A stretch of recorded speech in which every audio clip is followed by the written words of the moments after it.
Shazam 2 is a legit box office bomb, not even having the legs to break even. I see a lot of people suggesting this is because the DCEU is being rebooted and Shazam maybe won't continue. Well, about that, I think the whole DCEU reboot is probably doomed to failure for various reasons, unless they do one specific thing, which I'll get to at the end. Few moments later.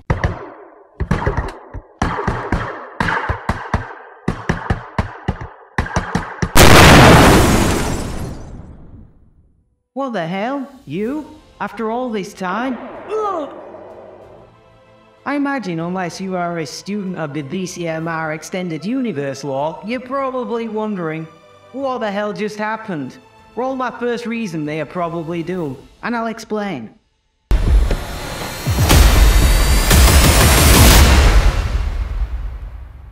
Well, let me enlighten you. Back in April 2021, I reviewed the Sam Raimi movie Darkman, where as a subplot to the actual review, I introduced the concept that it had actually been replaced by someone wearing a synthetic face, much like the plot of Darkman, which I plan to resolve later on as part of the continuing story arc over the next 4 retrospectives covering 90s comic book movies, and I never did because even I didn't care enough to resolve it. Never mind anyone else giving a shit.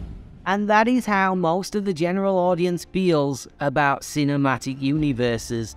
They just don't care. Studios and fandoms really care, but if you have a movie that needs to make $500 million at the box office to just break even, you need the general audience beyond the hardcore fans to come out and watch your film. And the problem is, they just do not care enough to do so, and in many cases, probably don't even know these cinematic universes exist. And you can see this even within the wider DC filmic universe, where the Joker and the Batman movies that were part of the DCEU made over $1 billion and $767 million respectively at the box office. Their success or potential failure was entirely unconnected to any cinematic universe they may or may not have been connected to. Even though the hardcore might be put off going to see a movie because the universe is rebooting, the general audience probably doesn't even realize that's a thing. Which brings us to my next reason I think they will struggle.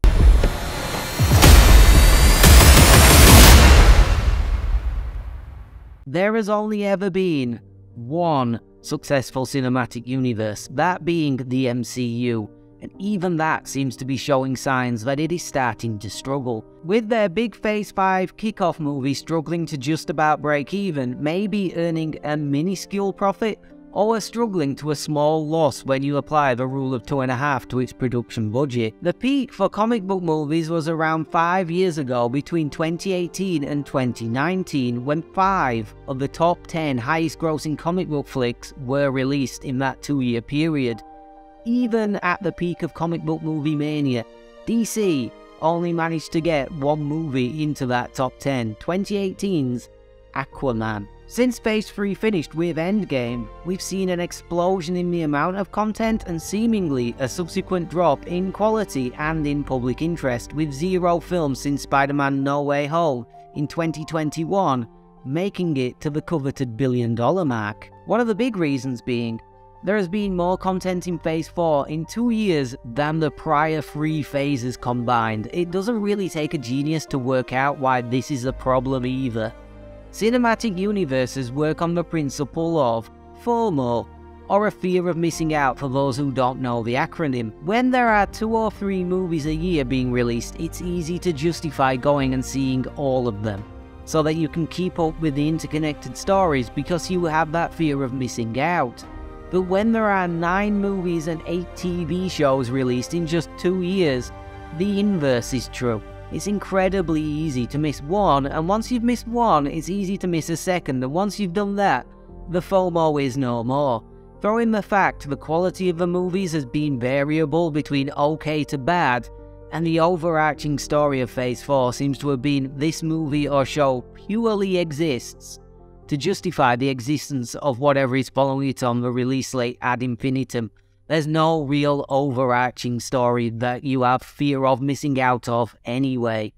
People just simply lose interest. Which brings me to my next point.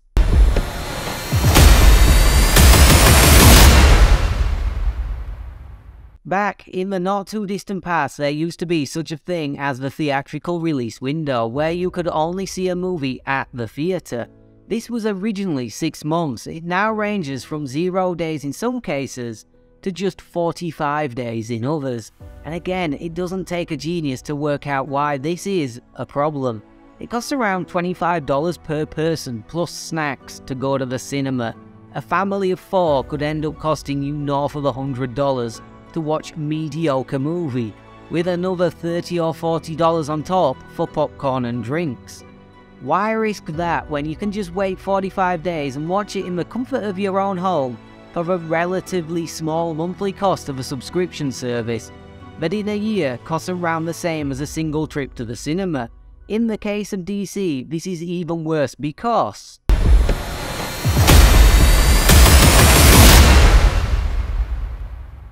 only 4 DC movies have ever grossed over $1 billion. Only one of those, Aquaman, was actually part of the DCEU. The other 3 were all Batman films. He's literally the only truly bankable character they have, and there's only so many dark and gritty reimaginings you can make, until people get fed up with even him. Superman hasn't been a box office draw since the 80s, and yet Aquaman grossed money that one time. I don't think he's likely to have another film gross $1 billion anytime soon though. Which brings me to my last reason why I think they'll struggle.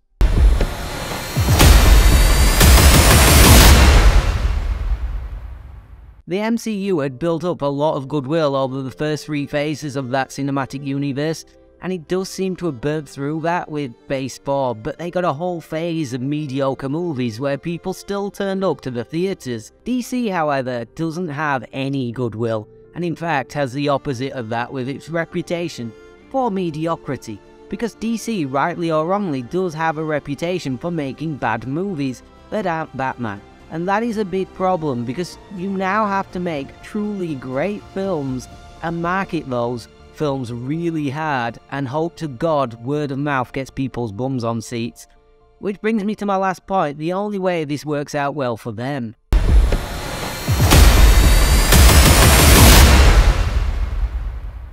They just have to make good movies, which is a very simple explanation, but often the simplest explanations are often the best ones. And I don't think it's a stretch to say, if you make great movies, people will more often than not watch them. Although it is a really simple solution to DC's problem on paper, in reality it isn't a very simple solution to implement, because I don't think they spent the last decade making bad movies on purpose. Nobody makes bad movies on purpose. People want to make the best film they possibly can, and making really great movies is very difficult. But if DC wants to reboot the DCEU successfully and rival the MCU for success, then it's their only option. One I really can't see them achieving personally, but never say never, because James Gunn is a talented guy. If you enjoyed that, then like the video, let me know what you think down in the comments, and even maybe subscribe.